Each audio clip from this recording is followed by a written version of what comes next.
the sun set behind the horizon, casting long shadows over the desolate road ahead, I embarked on a night drive through the heart of the countryside. The darkness encroached upon the car, swallowing the landscape in its sinister embrace. A sense of unease washed over me, but I brushed it off as mere jitters. The road stretched out like an endless black ribbon, flanked by dense forests on either side. The moon's feeble glow fought to penetrate the thick canopy of trees, leaving me with little more than my headlights to illuminate the path ahead. The engine hummed with a steady rhythm, the only familiar sound in the eerie silence. As minutes turned into hours, my eyelids grew heavy, weighed down by the monotony of the road. But the moment my eyes began to droop, a figure materialized in the distance. My heart leaped into my throat as I recognized a hitchhiker, standing alone on the roadside. My better judgment told me to keep driving, to ignore the stranger in the night, but a combination of curiosity and a desire to break the monotony overpowered my instincts. I slowed down and rolled down the window, my apprehension growing with each passing second.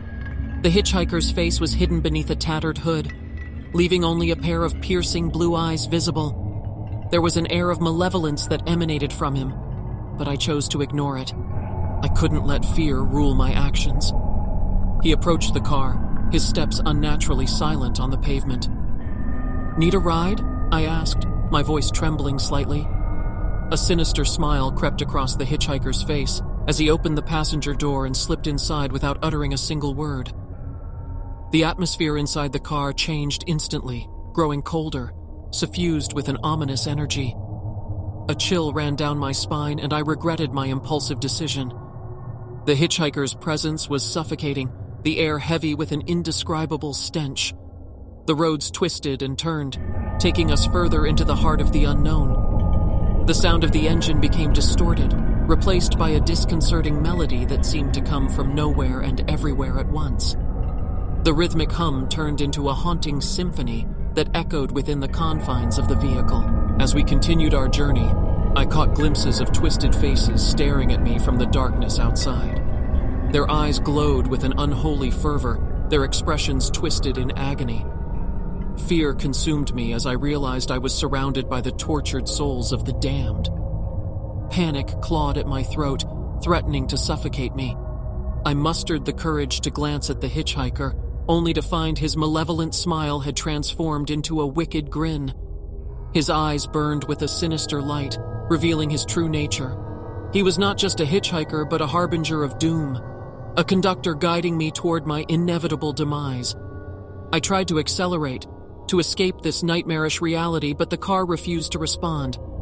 It was as if the very essence of the vehicle was under the hitchhiker's control. Panic and despair merged into a cacophony of emotions as I realized the inevitability of my fate. The road narrowed, becoming a claustrophobic passage leading to a desolate destination. A dilapidated mansion stood at the end, its decaying facade a chilling testament to the horrors within. The hitchhiker gestured for me to stop, and with trembling hands, I complied. I stepped out of the car, my legs heavy with dread. The mansion's doors creaked open, inviting me into its sinister embrace.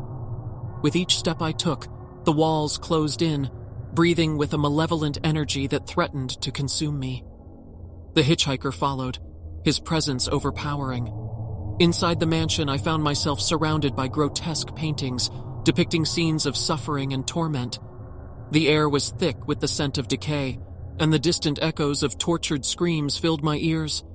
I was trapped in a nightmare from which there was no escape. And as the last sliver of hope abandoned me, I realized the night drive had taken me to a place far beyond the reaches of human comprehension. A place where the shadows whispered of unspeakable horrors, and where the darkness itself hungered for souls like mine.